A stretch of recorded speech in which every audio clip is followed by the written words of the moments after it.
Assalamualaikum dulur salembur barea salam dunya tepang di sareng tata dan miharja anu baris kadugikeun dongeng Sunda judulna Eulis Titi bagian ke-24 karya S. Sukandar.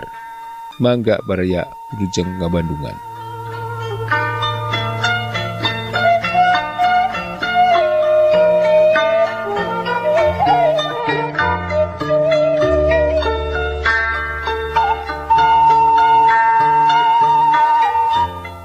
Eulis geus lilanging hak di tengah imah disang harapan ku Biruki anu geus aya jamna kakara balik ti warungna. Harita teh dak dumadak ceret-cet Sudrajat nu aya 2 poena diampihan ku Biruki lantaran tinggalin tea kapanggih ku Eulis waktu ku Biruki dikaluarkeun tina peti litik wadah duitna. Maksudna mah isuk sindari seuseuh ku Eulis lantaran geus kotor balas kagulai-galei.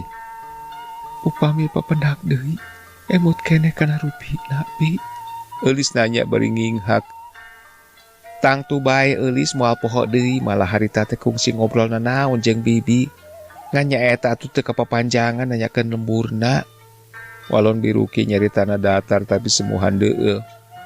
Aya karangan nya bi dina angkeutna balik kenca.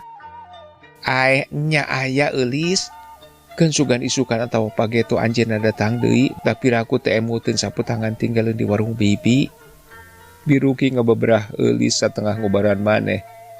Puguh manehna sorangan ngarasa kasidahan jeluna. Padahal eta jaman nu harita ngopi teh lanceukna Eulis nu sasatna ayeuna keur diteangan. Dupi harita teh bi, manawi aya kasauran anak ka bibi, ka mana cenah mulina teh. Eulis ngarasa penasaran, cirikna geus leler. Teu cacaritana naon Eulis da terus bae ari hindit dibawa ku nuduaan. Gerentesna mereka lamar pagawean supir-supir kitu cenah. Nah ada Kang Ajat mah teu tiasa nyupiran bi. Eulis bangun itu percaya tarang nama dikerung. Nyaduka atuh da kitu geuning nu kabandungan ku bibi mah rek terus tetelepek teh eta kaburu riweuh kuno barang beuli.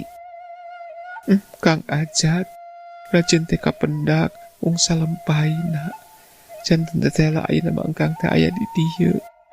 Eulis marbei deui cipanonna teu kaampeuh kasuat-suat deui ku carecetna Sudrajat anu harita keur dikeukeuweuk. Geus kitu mah koloyong Eulis titi ka anggona gubrag setengah mebeutkeun maneh kana pangsarean. Cipanonna terus murubut diumbar sakarepna maseuhan carecet nu geus cipruk di gulang gaper. Dicipta di pepantes asa ngagugulung jeung kerang nu bogana. Sudrajat bebeureuh maneh buah hate kembang panon nu salila langgang dina ingetan hese pisan dipopohokeunana. Kang Ajat, Kang Ajat, nah engkang teh emut keneh kitu ka Eulis. Tingali engkang, kaayaan Eulis teh benten di kembang jalan. Teu aya sanes demi kacintaan Eulis ka salira. Eulis luntat di lembur. Dibelaan ngantunkeun pun bapa. Eta teh hiji tawis me abotna Eulis ka engkang. Jadi hiji tawis kumaha sucina cinta Eulis ka engkang. Sakumaha nu ku Eulis tos diebrehkeun, tos diikrarkeun. Waktu Eulis meti kembang ros bodas tea, nu aya dicacanda ku engkang. Lamun engkang ku anjeun, duh Kang Ajat. Engkang masa rupi nu raos-raos teu emut kanu miabot. Mana buktosna kasahuran engkang nu dipapandekeun kana kembang ros beureum tea anu ayeuna masih keneh dipusti-pusti ku Eulis sanaos ayeuna tos ngalakai garing. Engkang Kang Ajat panutan Eulis baheun salalamina. Di mana atuh engkang teh? Duh kaniaya Kang Ajat sapertos nu tos nolas pisan. Teuing teuing teu sangka geuning sulaya Kang Ajat. Pas ini urang hiji ayeuna pisah patembih. Nuhun Gusti abdi tulungan. Nah nanging teh radio di tengah imah nu harita disetel ku Biruki make kadenge ku cerina. Upit sarimanah keur ngahaleuangkeun kawih bajing luncat. Kabeneranna teh deui keur meneran pada nu kadua anu kieu unikna. Ku teu sangka salira bet luas pisan. Teu hawatos kanu kesel ngantos-ngantos. Api-api teh emut kana pasini patali asih. Kang Ajat, Eulis nyambat-nyambat bebedena bari beungpeukan beungeutna ku saputangan Sudrajat. Hatena beki asa digerihan ku hinis ting sareset lali nu paur, nimbulkeun kaperih anu lain lumayan, sumegruk teu eureun-eureun, kamapang sumambat melas-melis nyambat-nyambat nu eueuh jentulna. Sedeng lagu bajing luncat terus kolear guguritanana beki matak nambah-nambah gudawangna hate, nuker nandangan brangta katiruk panah asmara. Meh sapeting jeput eulis ti teu sare sakerejep. Gawe nangan gedeba-gedebu guling gasahan ngagugulung-guguling, dipake tilam kaeling, beri cipruk di baseuhan ku cipanon. Hatena marudah motah teu bisa dipapalerkeun, kasuat ku sapu tangan, kaseuit ku guguritan. Biruki kababawa milu teu sare, sanajan bener misah kamar.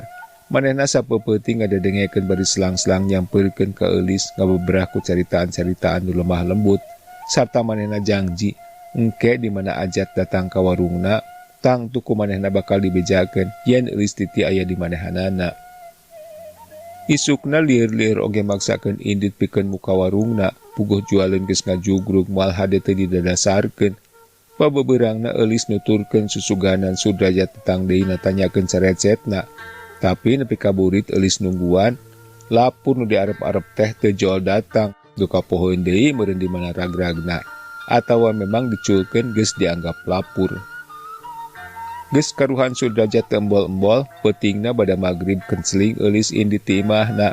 Maksudna reka imahna Wawan, saperti biasana dikabaya di samping bari dicindung. Sakali ieu mah datangna teh lain reka don malih warni, khusus reka bada mikeun ayana Sudrajat di Jakarta, supaya Wawan mere bantuan pikeun neangan. Saluyu jeung sarat manehanana disanggupan ku Wawan ti heula. Waktu eulis peuting-peuting didatangan ku Wawan lantaran depi kabutuh tanagana. Sadatangna kanu dituju kabeneran duanana keur araya. Wawan mah rada kaget oge lantaran eulis datang di luar rencana. Sanggeus dariuk pahareup-hareup pok eulis ditanya. Aya penting, Lis? Pondokna tina eulis lantaran cenah Lilis mah geus musna bareng jeung ditangkapna Hendra si jago penyelundup. Mohon Kang Wan perkawis Kang Ajat. Walon eulis bari tungkul. Nagih janji pangtenya eulis teh. Ulah kaparang sabar Lis, da Kang Wawan oge usaha materas. Mung Sudrajat teh teu acan aya kelemeng-kelemengna. Wawan sasadu lantaran usahana dina ngoneng nyumpuan pamerdihna eulis teh tacan dilaksanakeun keneh. Mangkaning apan eta teh mangrupa hiji syarat nu kudu dilaksanakeun bener-bener. Lamun ayeuna tos aya wartos-wartosna bae mah Kang Wan. Eulis rutret ka Wawan jeung Teh Yeti. Kumaha Lis? Tos kapendak itu? Di mana? Wawan nanya maninoron. Atos Kang Wan, namun kapendakna ku Biruki. Waktu anjeunna kaleresan ngaleut di warung. Mungku margipun bibi mah teu uningaeun, anjeunna teu ieu mirosea. Abdi oge terang sote bane ningali saputangan Kang Ajat nu kakantun di warung kaleresan dicandak ku bibi. Eulis mereka terangan. Teu aya katerangan nu sanesna? Wawan nanya deui. Aya Kang Wan, saur pun bibi, Kang Ajat teh teras ngiring ka dua jelema. Carios nama anjeunna teh bade ngalamar pada melan janten supir kadudunganana eta Jamil dua antea. Kampil atuh kitu mah milarianana urang taroskeun beh ka unggal perusahaan pengangkutan. Yeti nu ti tadi ngadengekeun ka Karamilu nembrong. Gampil kumaha? Perusahaan angkutan di Jakarta teh sanes sakedik Yet. Wawan nempas. Namung cepengan matos aya Kang Wan. Seueur-seueur kitu tiasa dipilari dina daftarna, matak naon seratan hiji-hiji. Yeti teh eleh hojah ngebrehkeun pamanggihna. Tiasa bae, walon Wawan ngareret ka Yeti bari mesem. Dina hatena mah muji kana kamotekaran uteukna nu jadi pamajikan. Memang pikiran manehna oge nepi ka dinya. Nganu jadi rumegagna teh lain-lain ieu mah urusan pribadi. Namung rada helokna teh Kang Ajat mah tiasa nyupiran, sedang pada melanu bade dipilarianana nyaeta kana supir. Eulis ngebrehkeun ka helokna.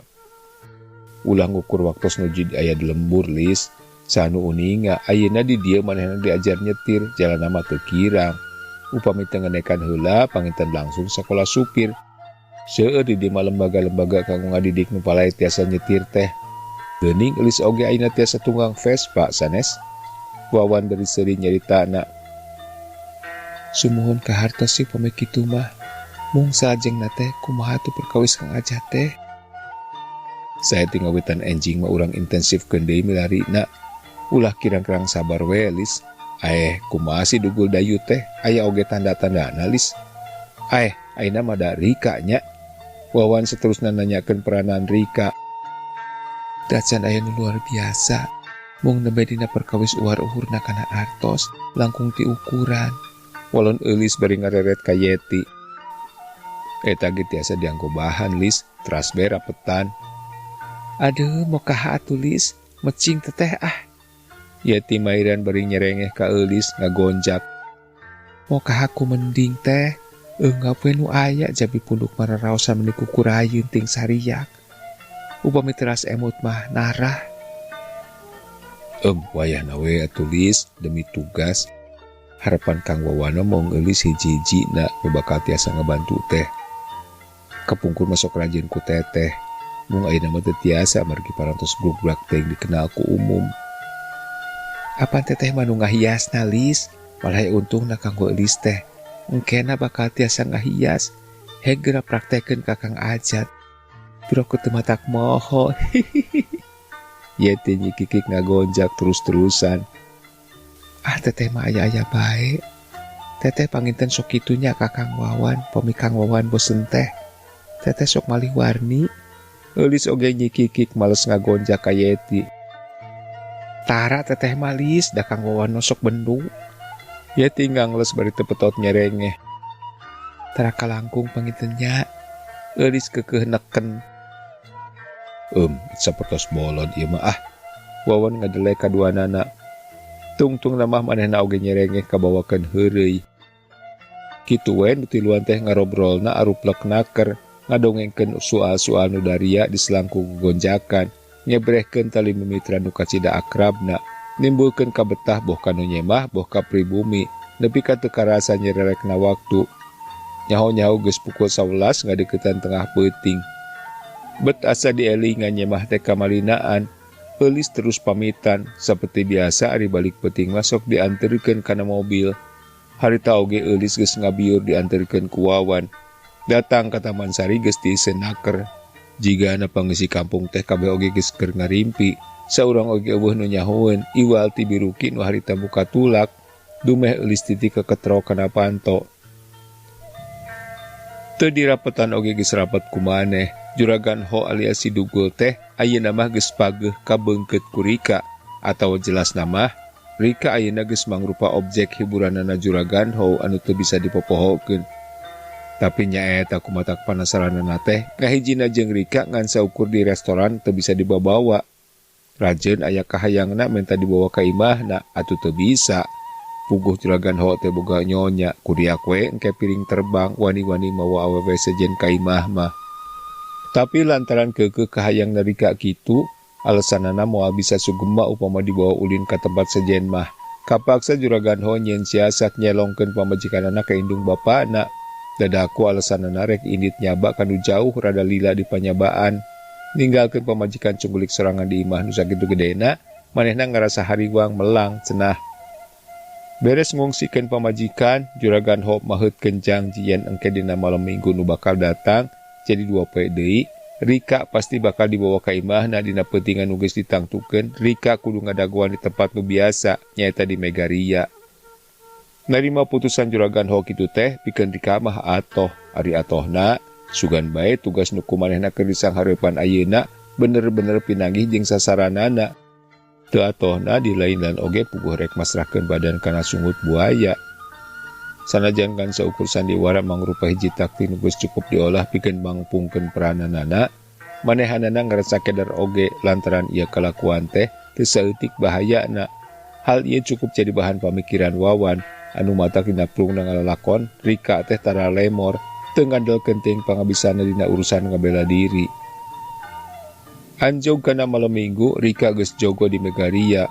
Atuh Wawan dibaturan ku sababaraha urang pembantu anu sejen geus standby di imahna anu memang dijadikeun basisna anu sawaktu-waktu siap pikeun mere pitulung di mana diperlukeun.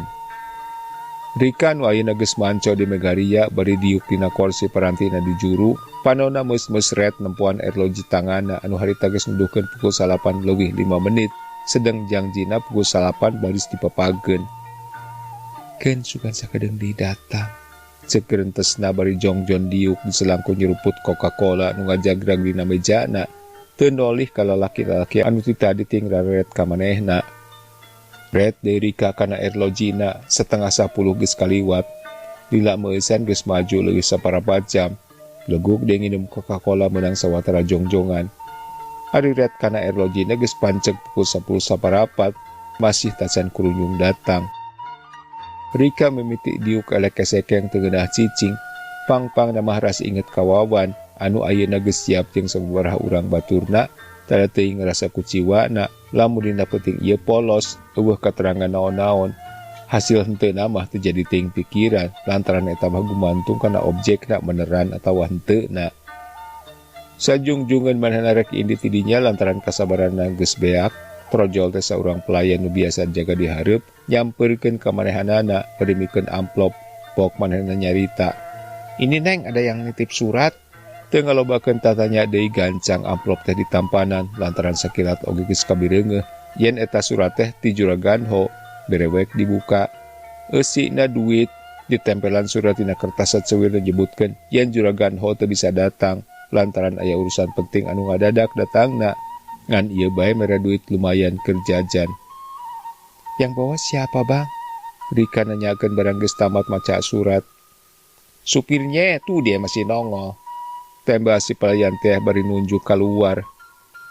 Memang teu salah Sudrajat supirna Juragan Ho nu nganterkeunana teh. Harita manehna nempokeun heula di lawang, ari geus sidik mah amplop teh katarima ku Rika.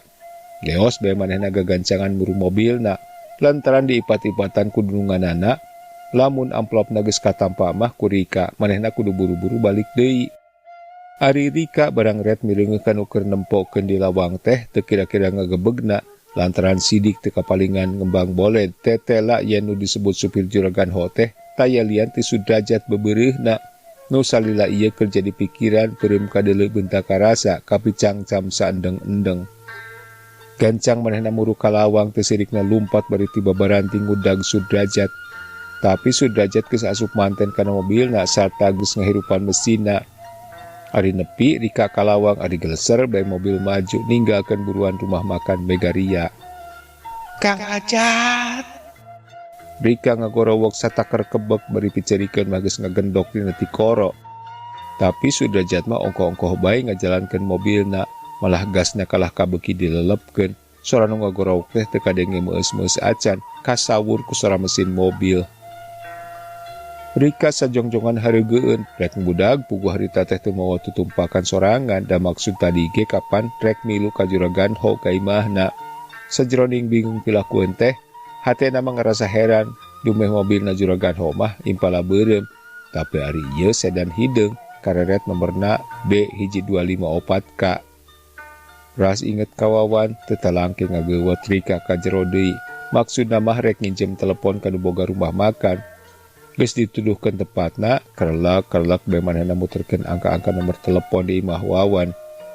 Prung manehna cacarita yen sedan hideung nomor B1254K gede sangkaan ayeuna keur maju ka jalan Majapahit kudu ditahan. Teu disebutkeun yen supirna Sudrajat. Kabeneran Wawan sorangan nu nampana telepon, teu talangke deui cuh-cih manehna paparentah ka rekan-rekanna supaya gancang ngaburu ka jalan Majapahit. Sedang manehna sorangan rek mapakeun Rika ka Megaria. Teu lila gerung-gerung 2 jeep kaluar ti imahna Wawan. Teu lila gerung di lambretan ditumpakan ku Wawan. Nu maksudna rek mapakeun Rika. Saeutik oge Wawan teu nyangka yen telepon ti Rika teh ngan malulu menta dipangnewakeun Sudrajat, teu kurang teu leuwih. 2 jeep tadi jalanna mani nyemprung dina kacepetan leuwih ti maksimum, sieun udaganana poos. Suat sia teu sirikna seselendep ngeheulaan tutumpakan nu sejen. Mun manggih tikungan dina mengkolna teh mending jiripit nimbulkeun sora nu matak ngalenyap hate. Roda-roda nu sabeula sigana teh mending ngalayang teu napak aspal. Ngan bubuhan di kamudi ku leungeun-leungeun nu geus kacida tapisna. 2 jeep terus laju kalawan teu bagi halangan harungan. Ngan sakiceuk geus nincak jalan Majapahit. Reh mobil sedan hideung hareupeun. Sidik nomorna B1254K. Gerung-gerung 2 jeep ditambah kacepetanana satekah polah rek nyusul sedan hideung hareupeun. Sora sirine memiting ngaheang hiji ciri nu mandiri, yen kendaraan-kendaraan nu aya di hareup kudunya risi pikeun mere jalan. Sudrajat nu harita ngadenge sora sirine tukanggeun, ongkoh-ongkoh bae ngajalankeun mobilna kalawan tenggurangan kecepatanana lantaran pikirna kagok. Sakedeung dia oge manehna nepi ka imah dununganana. Anu pikeun nu ngudag mah geus matak nimbulkeun kacurigaan nu lain-lain. Leok Sudrajat mengkol ka pakarangan langsung terus ka tukang. Reg jeep nu 2 eureun setengah ngagentak remna menyekit. Teu disangka yen udaganana bakal mengkol, brusut tumpakna kalaluar, jelungjeng laluncatan, saterusna nyebar ngepung kedongna juragan ho.